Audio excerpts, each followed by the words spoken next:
आपने चाहा ही नहीं, वरना हालात बदल सकते थे। आप तो चुप ही रहे, वरना खुशियाँ होठों से छलक सकती थी। आप तो रुके ही रहे एक झील की तरह, नदियाँ बनते तो दूर निकल सकते थे। प्रताड़ित किया जा रहा था, फिर आप इतने कैसे कमज़ोर हो गए? एक आप माँ बाप का जो है कह सकते हैं कि विरोध करने की ताकत और साहस आपके पास रहता है कि आप जो है जिनके साथ और जिन्होंने पाल पोस कर आपको बड़ा किया, आपको वयस्क बनाया, आपकी छोटी छोटी बातों का जो है वो ख्याल रखा, आपको किसी तरह की दिक्कत ना हो, उन सारी समस्त दुश्वारियों से आपको मुक्त रखा, आप उसे छोड़ने का साहस तो जुटा पाए। लेकिन आप जिस आफताब के साथ जो है आप लिव इन रिलेशनशिप में थे, और वो जब हम सब देखते हैं कि अपने घरों में कोई बच्चा अगर कोई गलत स्टेप उठा लेता है, ठीक है, जो उसके लिए हमें लगता है कि उसके भविष्य के लिए सही नहीं है, लेकिन जब वो उठा लेता है, ठीक है, और जब उठाने के बाद उसे ये पता तब चलता है कि हमने गलत कदम उठाया, तो जब वापस अपने समाज में लौटने की बात सोचता है, तो समाज उसको सहजता से स्वीकार नहीं करता है। समाज जो है उसको इतना ताना जो है वो देता है कि वो व्यक्ति फिर ये सोच नहीं पाता है कि हम जिस जगह से हम छोड़कर चले गए वहाँ पर वापस किस मुंह को लेकर जाएं। कहीं ना कहीं जीवन में एक सीमा का कह सकते हैं कि आरोपण बहुत ही ज़रूरी है। हेलो फ्रेंड्स, मैं मुकेश वर्डवाल एक बार फिर से अपने यूट्यूब चैनल पर आप सबों का हार्दिक स्वागत और अभिनंदन करता हूं। रविवार का दिन है, सब लोग कहीं ना कहीं अस्त होंगे, व्यस्त होंगे, और किसी न किसी रूप में डे टू डे लाइफ का जो रूटीन वर्क है, उस रूटीन वर्क के अतिरिक्त जो पेंडिंग काम होता है, घरेलू काम होते हैं, और कुछ एक्स्ट्रा जो करने की हम सब लगातार सामान्य दिनों में कोशिश करते हैं, उसको कहीं ना कहीं हम संडे के दिन पूरा करने की कोशिश करते हैं। डे टू डे लाइफ में वास्तव में हम सब इतने व्यस्त होते हैं अपने अपने कार्यों में कि हमारे लिए, खुद के लिए या परिवार के लिए बहुत ज़्यादा समय नहीं मिल पाता है, और संडे के दिन किसी न किसी रूप में हम सब किसी न किसी रूप में कुछ ना कुछ ऐसा कार्य करते हैं जो हमारे रूटीन कार्य का हिस्सा नहीं होता है। फिलहाल आज के संडे के दिन मैं एक ऐसे चर्चित हत्याकांड के बारे में चर्चा करने वाला हूं जिसने पूरे भारत को हिला कर रख दिया, और वो हत्याकांड है चर्चित जो श्रद्धा हत्याकांड है, जिसमें श्रद्धा के 35 टुकड़े, श्रद्धा के शरीर के 35 जो है टुकड़े कर दिए गए, और इस वजह से पूरा जो है भारत कहीं ना कहीं इस घटना से हतप्रभ रह गया, कहीं ना कहीं आश्चर्यचकित रह गया कि क्या ऐसा भी हो सकता है, क्या व्यक्ति इतना भी जो है कह सकते हैं कि आवेश में आकर अपनी सारी सूझ बूझ भूल कर जो है वो ऐसे विभत्स हत्याकांड को जन्म दे। और हमने भी कह सकते हैं कि पूरे भारत की तरह हम भी उस पर सोचने के लिए मजबूर हो गए, और मैंने सोचा कि चलो इस पर एक वीडियो बनाते हैं, और कुछ हमारे जो अपने ओपिनियंस है वो ओपिनियंस मैं आपके सम्मुख जो है रखने की कोशिश करूंगा, और आप इस वीडियो को पूरा अंत तक देखिएगा। शायद आपको जीवन का कुछ एक महत्वपूर्ण जो दर्शन, जो फिलॉसफी ऑफ लाइफ है, और जिसकी आज बहुत ही ज़रूरत है। कहीं ना कहीं हम जो है देखते हैं अपने समाज में भटके हुए जो युवा हैं, भटके हुए जो युवतियां हैं, उन सब को जब मैं देखता हूं तो मुझे बरबस ही जो है कह सकते हैं कि बदलते जो समाज का जो रुख है, जो परिवर्तित जो माहौल है, उस माहौल का एक बहुत ही भयावह रूप जो है हमारे सम्मुख उपस्थित होने लगता है। तो मैं फ़िलहाल आज के इस एपिसोड में इसी बात की चर्चा करने वाला हूं। तो देखिए, वास्तव में सबसे पहली चीज़ जो मैं ये कहना चाहता हूं वो ये कहना चाहता हूं कि ये मैं किसी कम्युनिटी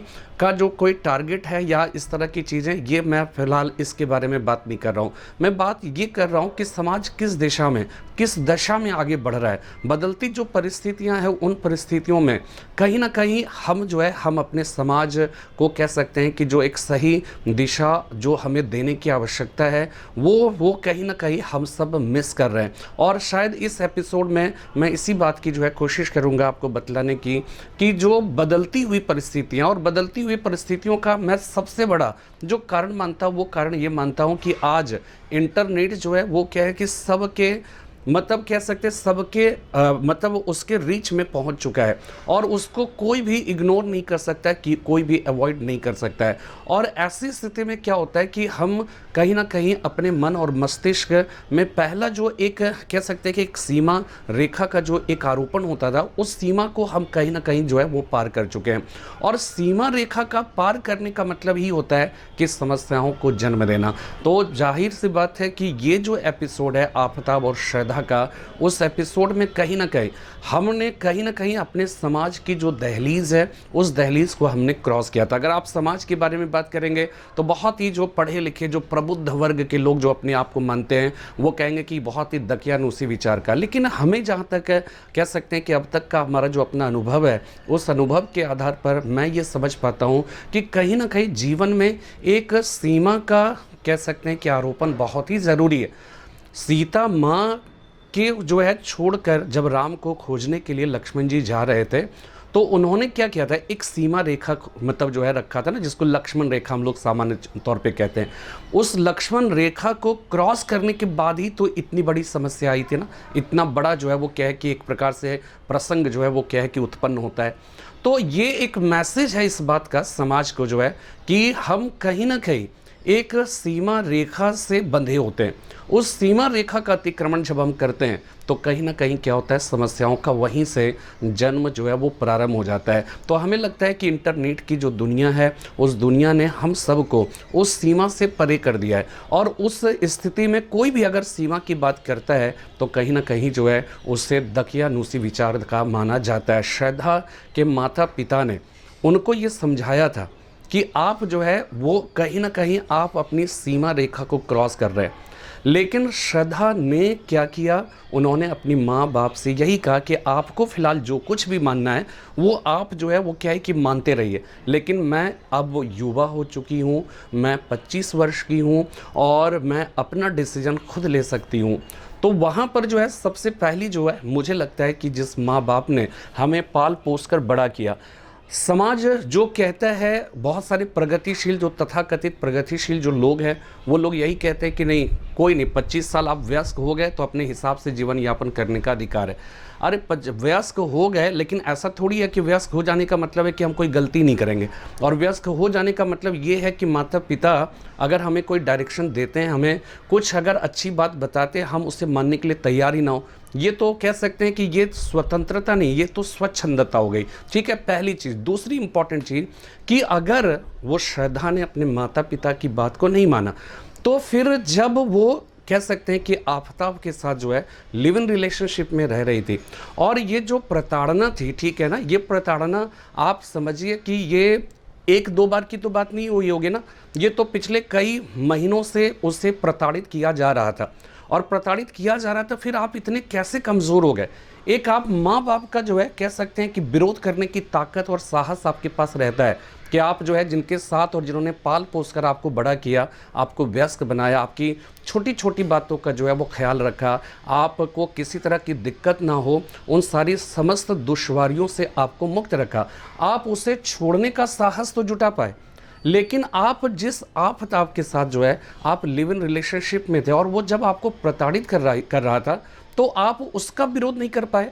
तो मुझे ये लगता है कि एक तरफ आप बहुत ही ज़्यादा साहसी हो जाते हैं, एक तरफ आप बहुत ही ज़्यादा कह सकते हैं कि विरोध करने वाली एक जो है वीरांगना के रूप में आप उपस्थित हो जाते हैं, लेकिन दूसरी तरफ जब आपके ऊपर जब बीतने लगता है तो फिर आप उसका प्रतिरोध या विरोध नहीं कर पाते हैं। तो क्यों नहीं कर पाते, ये अपने आप में एक बहुत बड़ी बात है, और ये एक समाजशास्त्रीय विश्लेषण की आवश्यकता यहाँ पर है कि एक तरफ जब आप मुखर प्रखर विरोध करते हो तो दूसरी तरफ फिर आप कैसे सरेंडर कर जाते हो। तो इसमें भी एक बात समझने की आवश्यकता है। शायद हमें लगता है कि श्रद्धा क्यों नहीं कर सके, और आज सबसे बड़ा जो सवाल है वो सवाल यही है कि दो सवाल, एक तो सवाल ये है कि सबूत मिल रहा है नहीं मिल रहा, और 6 महीने पहले जिसकी हत्या हो चुकी है और उससे रिलेटेड अगर कोई आप साक्ष्य जुटाओगे तो शायद इतने दिनों तक वो साक्ष्य को सुरक्षित रखने की स्थिति में रखा तो नहीं होगा ना। जब आप इतने शातिर हैं, जब आप किसी व्यक्ति के शरीर को 35 टुकड़े जब आप कर सकते हो और आप उससे को ठिकाने लगाने की बात आप करते हैं, तो कहने का मतलब यहाँ पर यह है कि आप बहुत शातिर हैं, और शातिर जब होंगे तो साक्ष्य वो कैसे छोड़ सकता है, और जो साक्ष्य मिलेंगे भी ना वो साक्ष्य वही मिलेंगे जो गलती से छूट गया, या फिर कह सकते हैं जिसको नष्ट किया नहीं जा सका, ऐसे ही साक्ष्य मिल पाएंगे। अदरवाइज करीब करीब इतने दिनों के बाद जो है, इतने दिनों के बीत जाने के बाद जो है वो सारे साक्ष्य करीब करीब जो है नष्ट हो चुके होंगे। फिर भी कहीं ना कहीं जो है पुलिस अपने हिसाब से कार्य करती है, और कहीं ना कहीं उनका अपना एक नुस्खा होता है, अपना तरीका होता है उस तक पहुंचने का, उस साक्ष्य को पहुंचने का। वो खैर उनका अपना एक अलग विषय। लेकिन मेरा जो सवाल है, मेरा सवाल यही है कि ये जो 35 टुकड़े में जिस शरीर को जो है कह सकते हैं कि वो कर दिए गए, 35 टुकड़े कर दिए गए, सवाल ये उठता है कि वो इतनी कमज़ोर कैसे हो गए, वो इस तरह से सरेंडर्ड कैसे कर दिया जब उन्हें मालूम था। और ऐसा भी नहीं कि कैद करके रखा गया होगा, जहाँ तक मैं समझ पाता हूँ कि वो बाहर कहीं ना कहीं जाती होंगी, तो उस समय भी उनके पास एक चांस था। लेकिन शायद मेरे हिसाब से अगर देखा जाए कि श्रद्धा क्यों नहीं प्रोटेस्ट कर सकी, इतनी बहादुर लड़की थी, इतनी साहसी लड़की थी, जो माँ बाप को अपने घर द्वार को छोड़कर जो है जो बाहर निकल कर जा सकती थी, ठीक है, तो फिर उनके अंदर इतना साहस क्यों नहीं हो पाया। तो मेरा जहाँ तक अपना सोचना है, मेरा सोचना ये है कि वास्तव में क्या होता है कि कभी भी हम सब देखते हैं कि अपने घरों में कोई बच्चा अगर कोई गलत स्टेप उठा लेता है, ठीक है, जो उसके लिए हमें लगता है कि उसके भविष्य के लिए सही नहीं है, लेकिन जब वो उठा लेता है, ठीक है, और जब उठाने के बाद उसे ये पता तब चलता है कि हमने गलत कदम उठाया, तो जब वापस अपने समाज में लौटने की बात सोचता है, तो समाज उसको सहजता से स्वीकार नहीं करता है। समाज जो है उसको इतना ताना जो है वो देता है कि वो व्यक्ति फिर ये सोच नहीं पाता है कि हम जिस जगह से हम छोड़कर चले गए वहाँ पर वापस किस मुंह को लेकर जाएं, किस तरह से हम वापस जाएं। शायद श्रद्धा के सम्मुख यही जो है सबसे बड़ा सवाल रहा होगा, और इसी सवाल ने उसे इतना कमज़ोर कर दिया कि वो जो है प्रोटेस्ट नहीं कर सकी। और वो सवाल क्या था? सवाल यही था, एक बार फिर से ध्यान से समझिएगा, कि यहाँ पे जब हम इस तरह की घटना जो होती है ना, उस घटना को सुन लेने मात्र से केवल और केवल जो है कह सकते हैं कि भविष्य, हम सारे युवाओं के भविष्य जो है वो अंधकार से मुक्त हो जाएंगे, ऐसा नहीं है। इस तरह की घटनाएं कई सवाल खड़े करते हैं, कई विश्लेषण की आवश्यकता है, और उस विश्लेषण के अंतर्गत सबसे पहली चीज़ जो मुझे समझ में आता है वो कि ये कि अगर मान लीजिए ठीक है आप समझाते हो, ठीक है, लेकिन फिर भी बावजूद इसके आपका बच्चा जो है वो क्या है कि आपकी बात को नहीं मानता है, और वो मतलब जो है वो क्या है कि आगे निकल जाता है आपके इच्छा के विरुद्ध। लेकिन जब वो जाता है और जब उस कह सकते हैं कि ट्रैप में जब वो फंस जाता है, और जब उसे अपनी गलतियों का एहसास होता है और फिर वो वापस आना चाहता है, तो आप उसे ताना मत मारो, आप उसे कह सकते हैं कि उसको आप अस्वीकार मत करिए, उसको स्वीकार करिए। कहते हैं ना कि हमारे देश में भी तो एक कहावत है ना कि सुबह का भूला जो है जब शाम को घर वापस लौटता है तो उसको भूला नहीं कहते हैं ना। तो वो वास्तव में कहीं ना कहीं मेरे हिसाब से श्रद्धा वालकर ने अपने माता पिता का जिस तरह से विरोध करके वो अपने हिसाब से ज़िंदगी आफताब के साथ बिताना चाहती थी, जब उसे अपनी गलतियों का एहसास हुआ होगा, तो जब वापस लौटने की बात सोच रही होगी, तो शायद जो उसे प्रताड़ित किया जा रहा था उससे कहीं ज़्यादा दर्दनाक उसका वापस लौटना इस बात का एहसास रहा होगा। और शायद इसी वजह से वो कोई बोल्ड स्टेप जो है वो क्या है कि नहीं उठा पाई, और इस वजह से क्या हो गया कि उसे जो है अपनी मृत्यु का वर्ण करना पड़ा या उसे मौत का शिकार होना पड़ा। तो ये अपने आप में एक बहुत बड़ा सवाल है, और मेरा सभी युवाओं से, सभी जो भी कह सकते हैं कि हमें जो फॉलो करते हैं, हमें जो देखते हैं, ठीक है, उन सब से बस इतना ही जो है अपील है कि आप कोई भी कदम उठाइए। तो मेरे हिसाब से देखिए, जीवन में दो तरह के जो लोग होते हैं ना, वो हमारे जीवन में बहुत ही महत्वपूर्ण होते हैं। सबसे पहले माता पिता। माता पिता से जो है आप अगर ओपिनियन लोगे ना, तो माता पिता जो होते हैं ना अपने बच्चों के लिए कहीं कोई स्वार्थ नहीं देखते हैं,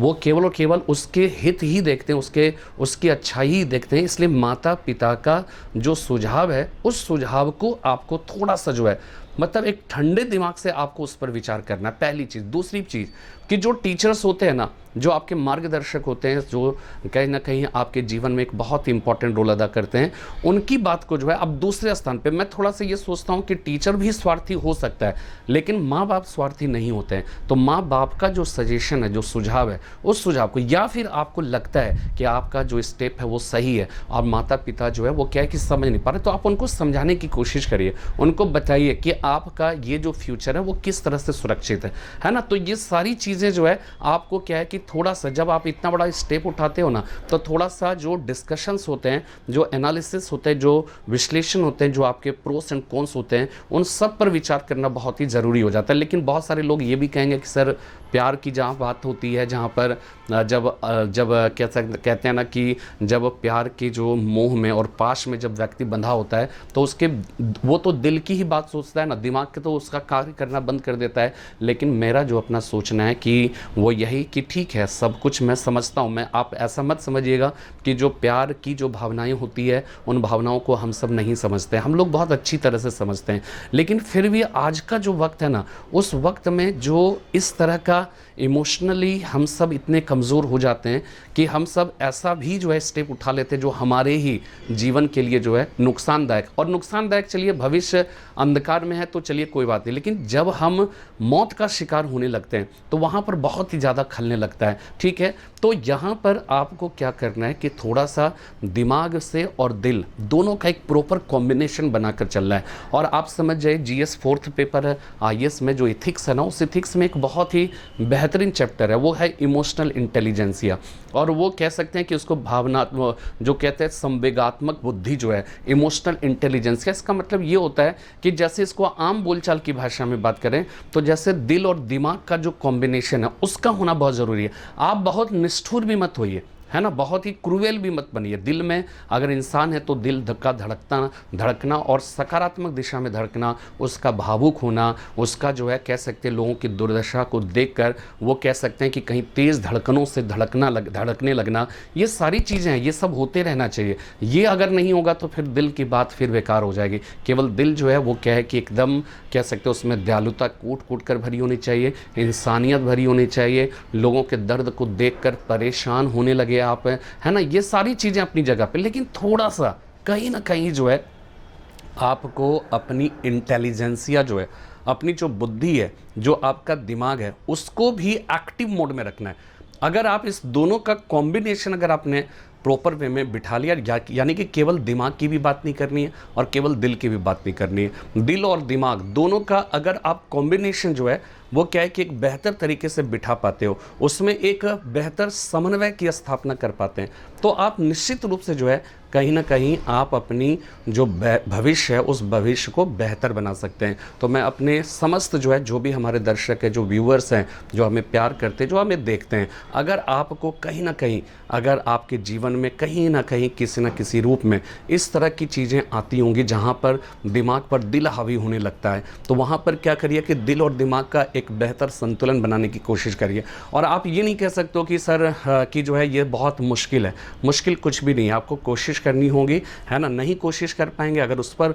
उन सारे मुश्किलों से अगर आप निजात नहीं पा पाएंगे तो आप यकीन मानिए फिर आप आने वाले समय में बहुत सारी अन्य मुश्किलों से आप घिरे हुए पाएंगे। तो इसलिए मेरा हमेशा यही आप सबको कहना है कि आप खुश रहिए, मस्त रहिए, व्यस्त रहिए, लेकिन अस्त व्यस्त मत रहिए, और खूब कोशिश करिए अपने मतलब एक एक स्टेप को बहुत ही बेहतर तरीके से मूल्यांकन करके आगे बढ़ाइए और जीवन में सफलता ज़रूर मिलेगी। अगर आपने जो है कह सकते हैं कि आप अगर अपनी परिस्थितियों को समझते हैं, आप अपने आप को समझते हैं, तो आप निश्चित रूप से आने वाली सारी समस्याओं का बेहतर समाधान करते हुए अपने लिए सफलता को सुनिश्चित भी कर सकते हैं ना। तो इसके लिए एक इच्छा शक्ति जागृत करना पड़ेगा, है ना। कहा भी जाता है ना कि आपने चाहा ही नहीं वरना हालात बदल सकते थे, आप तो चुप ही रहे वरना खुशियाँ होठों से छलक सकती थी, आप तो रुके ही रहे एक झील की तरह, नदियाँ बनते तो दूर निकल सकते थे। तो मैं तो यही चाहूँगा कि आप नदी बनिए, आप नदी बनिए और लगातार बहते रहिए, लेकिन अपने में मस्त रहिए, है ना, अपने में मस्त रहिए। और किसी तरह की जो भी आपके जीवन में जो भी परिस्थितियां आती है, उन सारी परिस्थितियों को बहुत ही ठंडे दिमाग से उसके बारे में विचार करिए और उसका समाधान करने की कोशिश करिए। और कहीं पर भी जो है दिमाग पर दिल को हावी मत होने दीजिए, या दिल पर दिमाग को भी बहुत ज़्यादा हावी नहीं होने देना है। तो आपको दोनों का एक कॉम्बिनेशन बनाकर चलना है, और तब निश्चित रूप से आपका जीवन जो है बहुत ही सुखमय होगा। इसी उम्मीद के साथ कि आप सबका जीवन बहुत ही बेहतर हो, आप इन सारी जो कह सकते हैं आसपास की जो इस तरह की घटनाएं जो घटित होती है, जो हमारे लिए जानलेवा साबित होती है, उन सारी घटनाओं से, उन सारी जो है कह सकते हैं कि ऐसी परिस्थितियों से भगवान आपको बचाए रखे। इसी कामना के साथ मैं आज विदा लेता हूँ। फिर एक नए वीडियो में एक नए विषय के साथ उपस्थित होंगे। तब तक के लिए जय हिंद, जय भारत।